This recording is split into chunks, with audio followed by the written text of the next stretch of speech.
นกกระดกช่องเต็มสรุปประกาศ1 2 3 4 5 6 7 8แต้มเนาะ8ทำนกน้อยพอได้กินเนาะ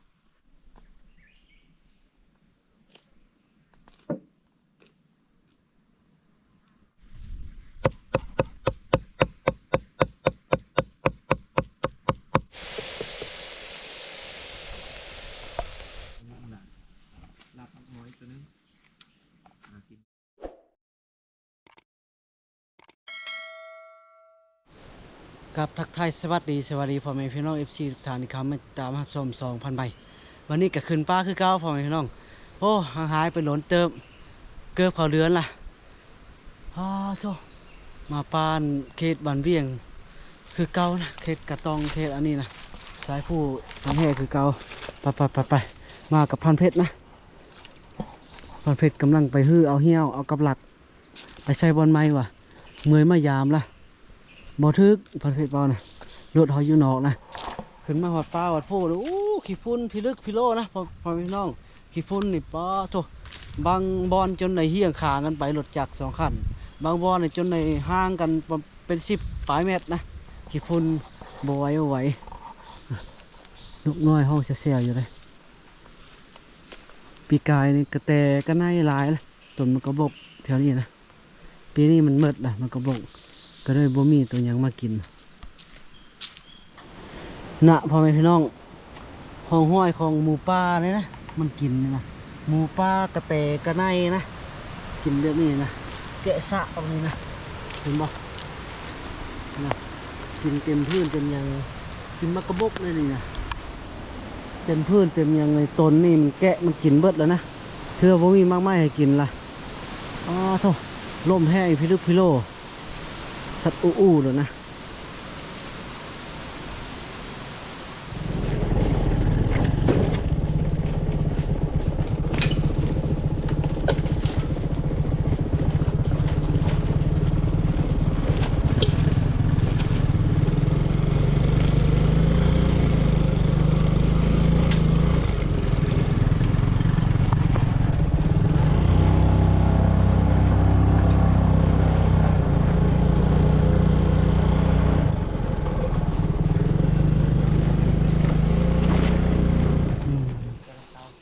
เป็นไม้แรงเนาะเพชร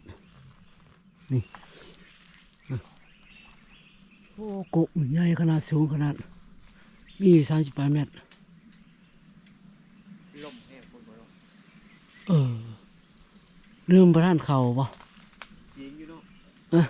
มันยิงอยู่เนาะมันยังเทียงอยู่ประทานเข่าหากระบายมุงป่ายไปที่พักเลยไกลๆที่พักนี้กบนี้นะโธ่เดินทางมาฮอดที่พักที่เศร้าบอนที่ฟันเพชรมานตลอดนี่นะฟันเพชรมานี่ปีนี้มานจักโตละฟันเพชรหมูปลานะมาอยู่นี่นะอยู่นี่บ่ได้น้ำมูกกับลายโตอยู่เจ้าได้3 โตมองนี้นะอยู่ด่านตัวนึง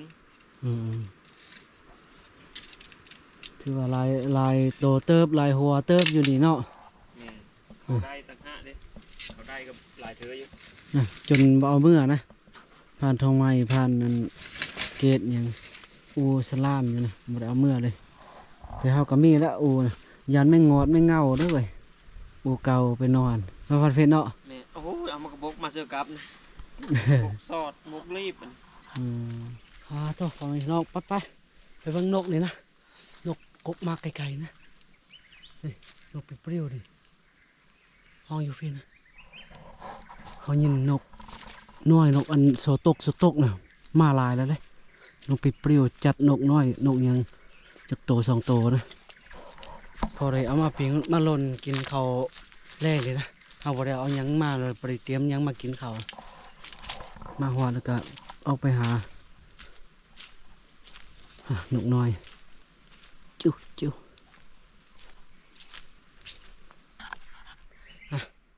พี่น้องมากระแตไป1 แต้มนะเก็บ10เพราะว่าเฮามาแต่บ้านเฮาบ่ได้ถือแนวอยู่ในกินมาเฮาต้องออกไปหาลัดแหล่งหาแนวอยู่ในกินข้าวกินน้ำนะนี่นะยิงทางเลยนะ ไปใส่ละเป็นกระแตนะพ่อพี่น้องเข้าไปหากันนะโอ้เห็นไหมนะ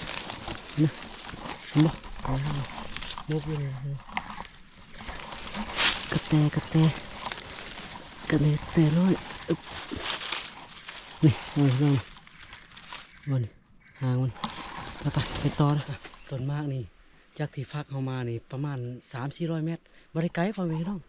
ยางมาตามทางนี่อยู่ลาดทางเลยนะแต่กุมันสูงเติมประมาณ30 ปลาย 40เห็นบ่นี่กกนี่เลยนี่ไปจอบมันก่อนนะมีตัวยังเข้ามาบ่นะจัดมาเป่าจากโตจากไรพอได้เปียงได้ล่นนะโอ้ลูกเข้ามาแล้วพ่อแม่น้องลูกเข้ามาแล้วนะลูกปิ้นพึบเข้ามาแล้วปิ้นพึบเข้ามาปักหลายเลยตรงนึงนี่เดี๋ยวมันกลายไปเลยบอกไปหาหมองยิงนะหาหมองจอบยิงนะเสียงนกเป้ากำลังสีเข้ามาพ่อแม่น้องอู้อยู่นะ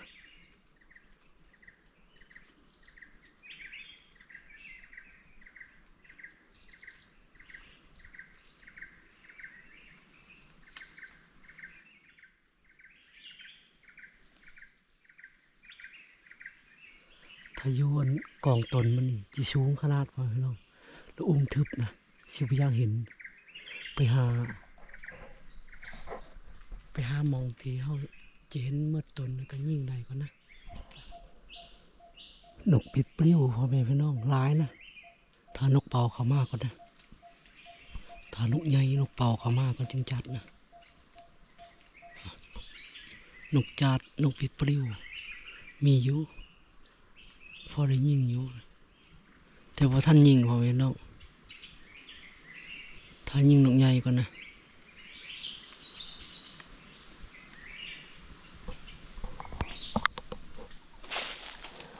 หาเลาะเบิ่งปลาทางไหนก่อนนะว่ามันสิมีนกมีกระรอกป่ะนะกกมาให้บนภูเขาฟังน้องนกภูเขานะมีแต่นกน้อยหาเลาะเบิ่งกระรอกก่อนนะเดี๋ยวจะไปฝึกอีกนะกกให้นะ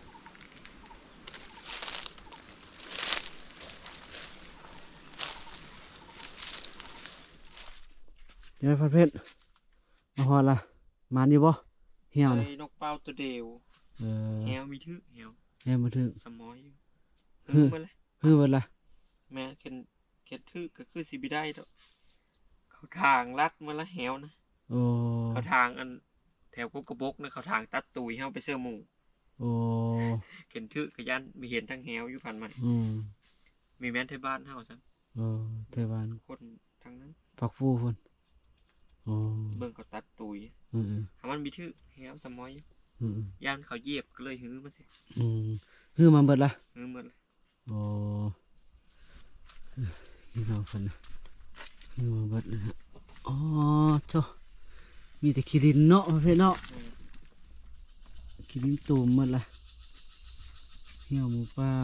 ปีนี้โดนจักโตประเภทเหี่ยวนะ ตัวเดียว เหี่ยวโดนตัวเดียว แม่น แล้วนั้นก็ยิ่งเอาประเภทอะไรอันก็ได้กระแตบักใหญ่ตัวนึงนี่ขอบใหญ่อะประเภทมาจัดนกเป่าอันนี้ เอาแคมบอนนี่ นกเป่าแคมบอนตัวหนึ่งนกเป่าอันนี้นะทางไฟเฮ็ดอยู่เฮ็ดกินนกเป่านี่แหละโอ้จีกระแตน้อย กระเด็นใหญ่ ใหญ่ แล้วก็ประเภทเป็นลกถอนคนนกเป่าเฮ็ดเมนูอะไรประเภท ฟักโคซิบพักอะไร ฝักครัวฝักดนนะเนาะดีแหละกระแต ได้หลายเสือ ใส่น้ำกัน เห็นว่าเสือได้สัก2-3โตสิจามลงเมืองลงพันมัน โอ้จามแซ่บเลย ปีนี้ยังไม่ได้กิน สุดยอดเลยจาม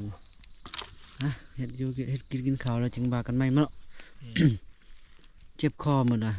โทษชุดนกเป่านี่สิกินได้ความเผ็ดความมันความยังนี่ สุดยอดเลย ไม่ได้กินปีนี้ท่านได้กินจากเธอ มันขนาดเนาะ เออโคโง่ช่วยเขา ขวงอตลอดงานเขาตลอดเดี๋ยวป้าเถอะ เจ้าได้ จังวะเสียงคือจะสัตว์นี่ นี่เดี๋ยวจักก้อยได้ยินคล้ายๆเสียงเห็น แถวนี้นะ คือ แต่ก่อ เสีย น งไม่เอาคล้ายๆแมว อืม ว้าแมวหรือเปล่าวิ่งตอนเจ้าลงไปตักน้ำมาเลย เออ เขายิงหูฟังสองเธอไปเลย แมวป่าเลยจ้ะนกเลยอันนกกระเซลโอ้ยคุณเพชรโชว์ฝีมือแล้วผักคอผักหล่นนี่ เจ้าท่าอันเฮ็ดเมนูจามบ่ เคยทา โอ้ จา ปีนี้ยังไม่ได้จามเลยเนาะ อืม ทางหายงเยี่ยงคุณนะเคยได้จาม แม่นบ่เห็นนกลายเนาะปีนี้เนาะยังบ่พอเลยกกมาให้เถื่อนกลายเขาแบบบ่พระนะพวก ก็คือเห็นหมอสินไปเอาตัวนั้นคือได้หลายตัวเติม ไปทางบ้านนั้นน้องน้ำอ้อยเลย น่าย้อนบ่นะ นายอนคนใดนกอันนั้นนะนกกระโดกนกอันเสียงลายโตเลยนะ เห็นคลิป ปลา เพันอยู กระโดกแหงพักเขาก็ชิลายจักหน่อยเนาะพันเพชรเนาะ แหม มือได้แหกมาน เสื้อหามันไปก่อน เม่นไปครัววันนี้นะพักเขาก็ได้อ๋อได้ที่ละหิวเขาวแล้วเนาะพันเพชรเนาะแสบกันแนวอื่นเพราะนั่นนี่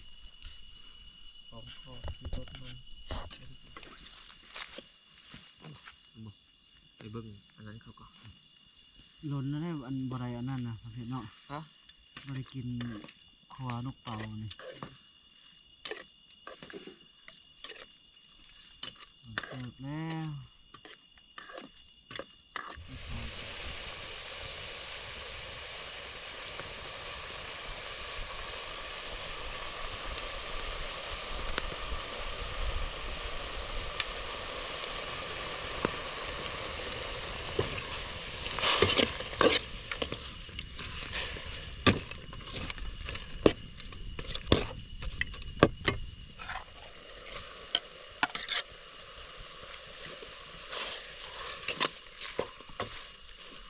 หิวเนาะ แม่นเลยเดี๋ยวเสื้อดำอีกปะพอได้สด เนี่ยเลยผักหลายกันซีนโอ้สมมาฝาควรอะไรพันเพชรเอ้ยหิวเข่าวละ อากาศนี้อยู่ได้ยินด้วยเสียงมันกินกระบอก เมนเลย โอ้ คือบ่ฮอนาดอนเขามาเนาะ เขาพักอยู่แถวไหนไม่เห็นเขาปะไปทางไหน เห็นห้อยรถคันนึงปุ๊บมันเนาะพันไหมเนาะ โอ้สุดยอด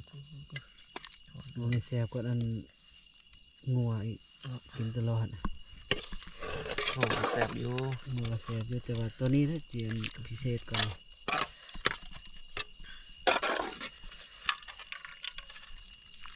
น้ำเหลืององตรงนะ ปลานั่น ความนี่ล้างมาทำไม ล่างเลย ล้างไปเลือดก่อนน้อยกัน ล่าง ชื่อ ความมันเนาะความมันความขอโทษมาไปน้องมาความแซ่บประเภท ไม่ชิมเลยเนาะ พอดีละ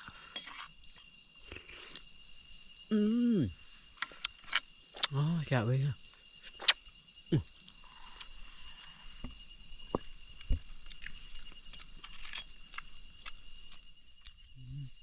ประเภทคำใหญ่แล้ว ทำใหญ่เมื่อก่อนเนี่ย หิวเขามืดกับมืดเลยจำนี่อิ่มอยู่เนาะ เมื่อละพันไหม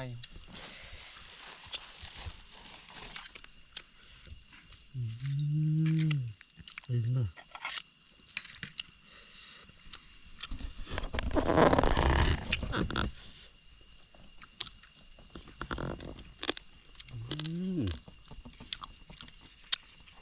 ลูกก็อ้วนเอาไปเนาะลูกไปได้แข็งเลยยำครบครับแล้ว ลองจับโขนมึงดู กินข้าวกินน้ำอิ่มแล้วกะตาก็ยักเชือบอีกแล้ว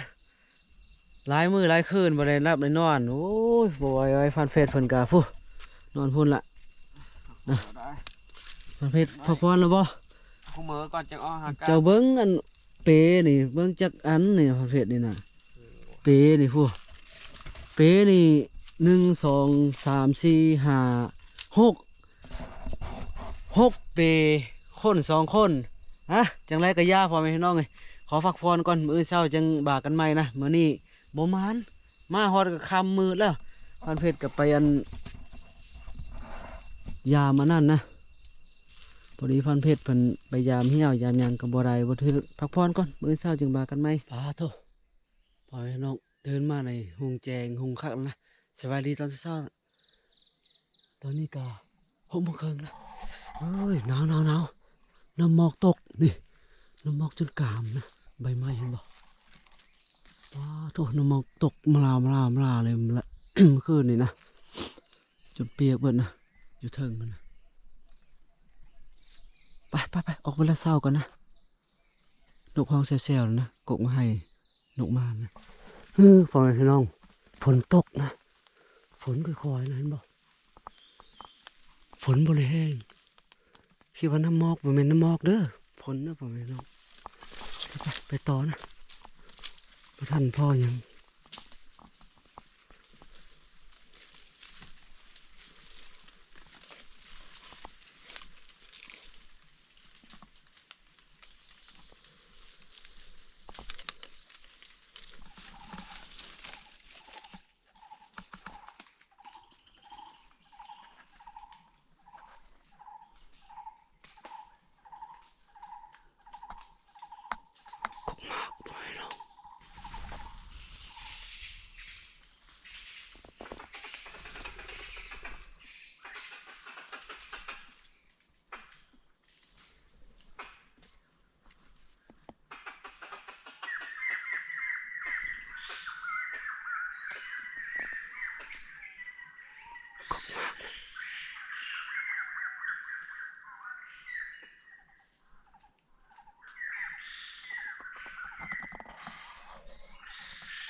ฟอกกมากกว่าไปน้อง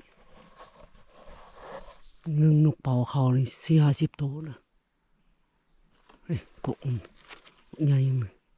แต่มันจะทึบนะจัดนกเป่าตัวเดียวนึงตกเลยนะแล้วก็ไปพร้อมนะนี่คนมันบ่คนมันตกนะนกเป่าตัวใหญ่เลยนะ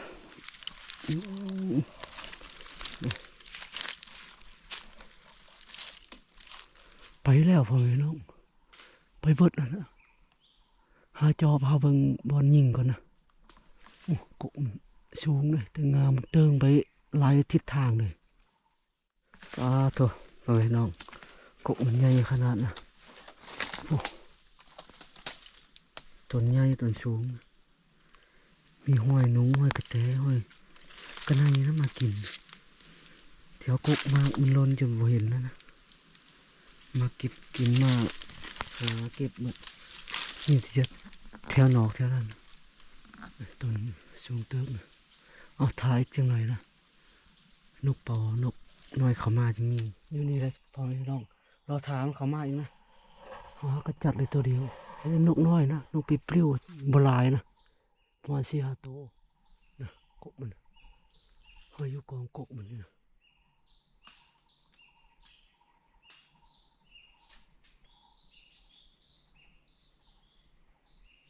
จะนกน้อยเขามาจะเลยนกเผานกใหญ่เขามาจึงจัดจริงออกไปนะจะเลยถ้านกเผานก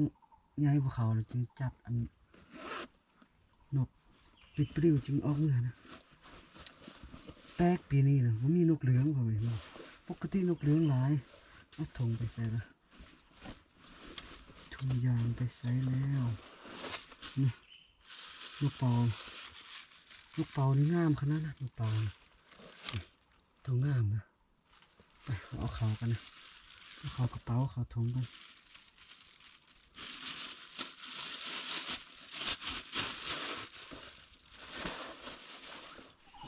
ลูกเปามาแล้วไปลง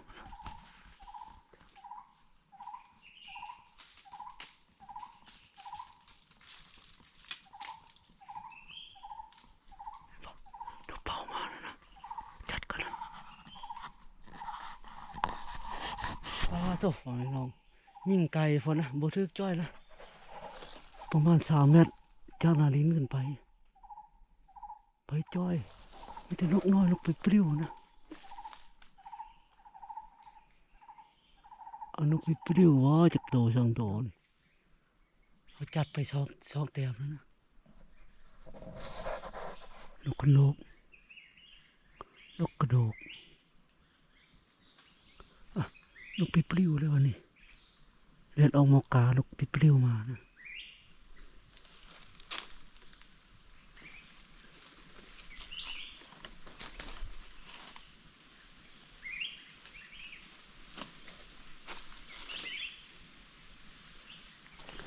หาเก็บนกก่อนนะนกกระโดกนี่ตกลงนี่เห็นไหมเลือดนี่ตกลงนี่ไปใส่ละซ่าก็ไปเป็นเนาะ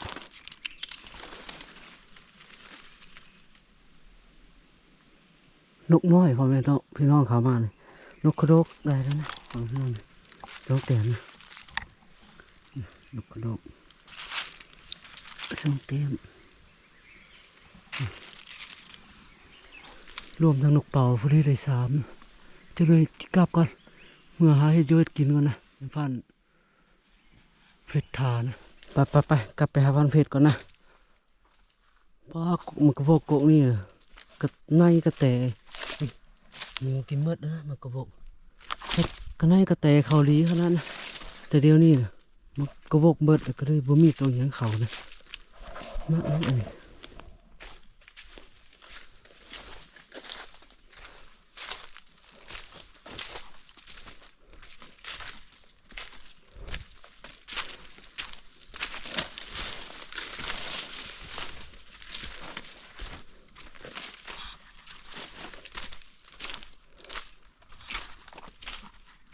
โอ้ฟันเฟสจัดมาละ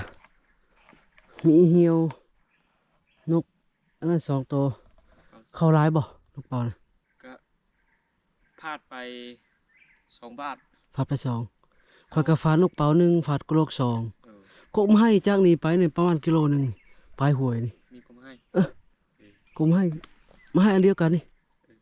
แต่บางใหญ่กว่านี้ ได้หลาย มัน วะ เพียดเพิ่นนกเป่าตัวหนึงนกกระโดก21ข้าว1น้ำก่อนพอดีมาพร้อมกันเนาะผ่านเพชร แม่น เจ้ามาก่อนหน่อยนึงเนาะเจ้าหลังไฟอัน1ข้าวนะสรุปแล้วก็หลายๆเติบนะหลายแต้มเติบผ่านเพชรจัดมา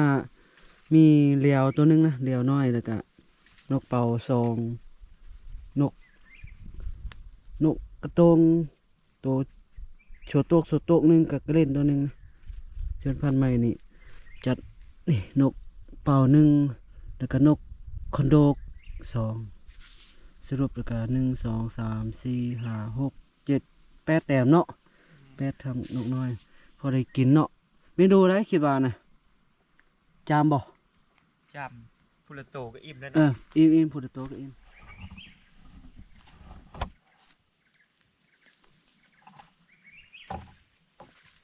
ตัวนี้น่าจะถอนยากนะ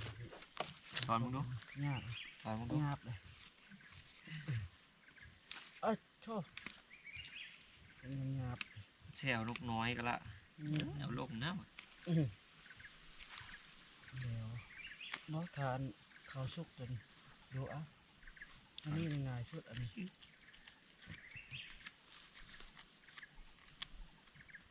นกเป่านี่ลายเนาะแต่ว่าพระเนาะ ำ นี่ เห็นว่าเสื้อมันอยู่เขายิ่งไง เออ ได้หลายโต ยิงก็ไปเมิดข่อยว่า40-50 โตตอนข่อยประธานได้ยิง อืม ว้าวว้าวว้าวอยู่ จะไปที่เบิ่งเพ้อไว้บ่ ไก่ปลาเลย ฮะ ไก่ปลาบินทุบฟังทุบฟังออกเลย ไก่ป้าเฮาน่ะได้เบิ่งผืนแปดเท่านั้น นี่นะไก่ปลาบินน่าจะชุกนะพันเพชรเนาะโอ้ยชุกโอ้ยจุดฟ้า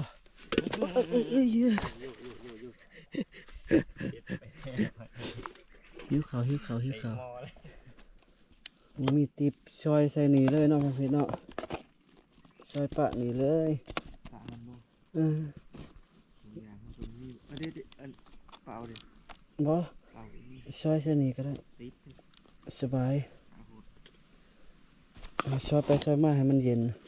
แล้วก็ปะอยู่นี่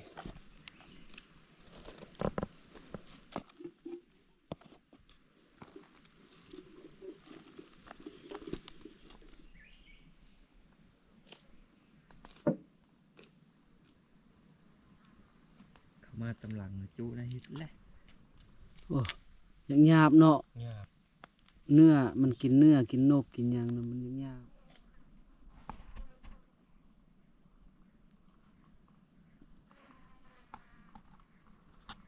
ก็จังขวะ แล้วแต่เชฟเลยมัน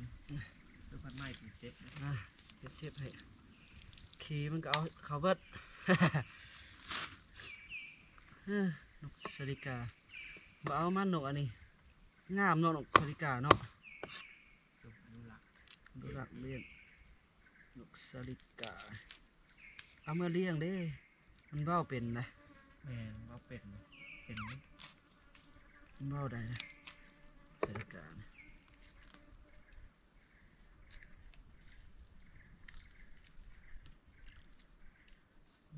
เบ้าโอ้คักเลยเมื่อคืนพันเพชรเป็นเชฟมันแซ่บอะดี เป็นการเป็นกัดเป็นเซฟ อืม กินเซเบอร์พันไม้กับบางทีแซ่บ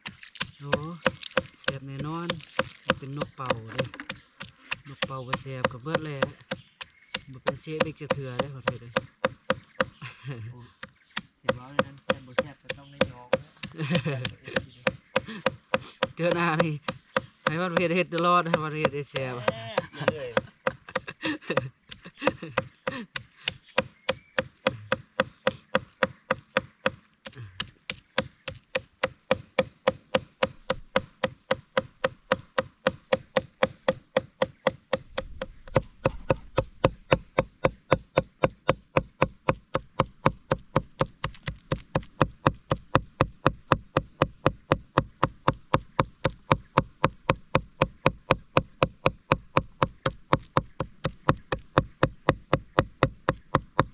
เรียบร้อยนะ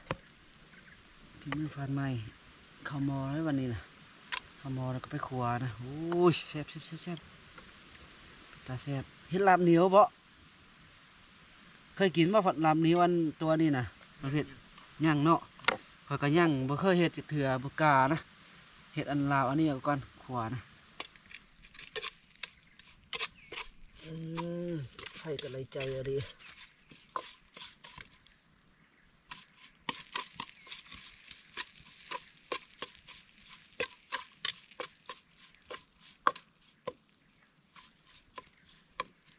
ครัวแล้วน้ำแตะใส่หน่อยนึงเนาะพ่อเพชรเนาะมันมีน้ำจังหน่อยป้าทงมันขนาดพ่อเพชรเลย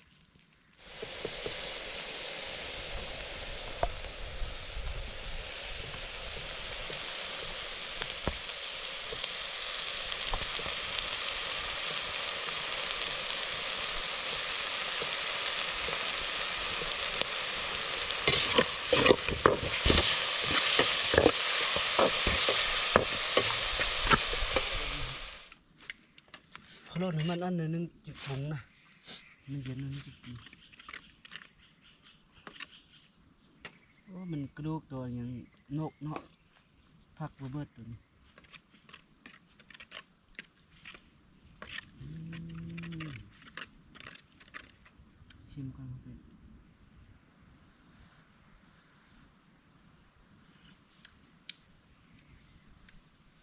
เป็นปุ้งก่อน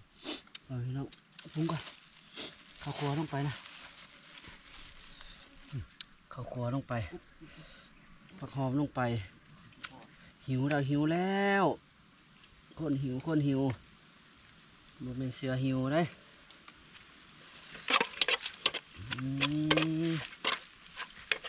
หอมขนาดมันนี่กระแสบขนาด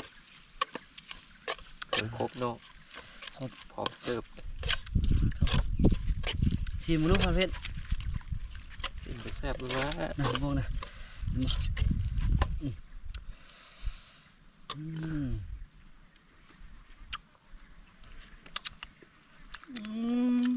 ยังขาดอยู่พันมัน ก็ยัง ขาดข้าวไว้แล้ว อัดข่าววะเอามานะแม่ถ่ายัง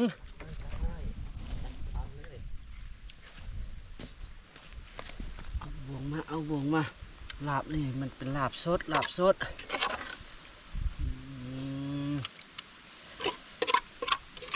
ชุดยอดเลย เมนูคือว่าลาบสด ลาบลูกเป่า เดี๋ยวลาบสด ตักเบิดได้ไหมประเภทได้ ตรงนี้เถอะอยากโดยความเนาะมีความเนาะหน่อย ตักเบิดได้อู้ ลาบน้อยตัวนึงกินไม่แรงมันโซกมากเลยมันได้เอ๊ะ มาประเภทปลาทุตาเสียบขนาดมาพอมีพี่น้องวะลาบลูกเป่าลาบลูกเป่านี่ความเสียบความนัวในชุดเท่านี้แหละ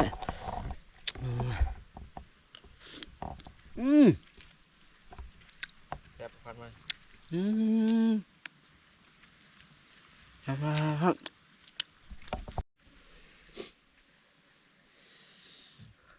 ของกินเนี่ยหายกว่าปนกระปูเนาะเหลืองต้องอยู่แต่อันนี้ลาบนกเป่าได้มาเด้อพ่อแม่พี่น้องเด้อกินข้าวผักเมกลับได้เนาะ โอ้มีผักกาดเลย ลาบมะกอกร้อน ไม่มีหอดใบ ๆ มะกอกอ่ะ ข้าวกินเลยยอมมะกอกกันนะ ครับลองกอง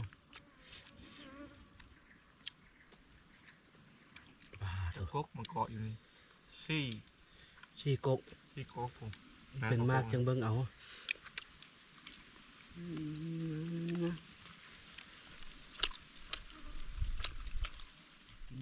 ตัดคลิปเนาะ กินแล้วครับ เนี่ยคักเลย กินแล้ว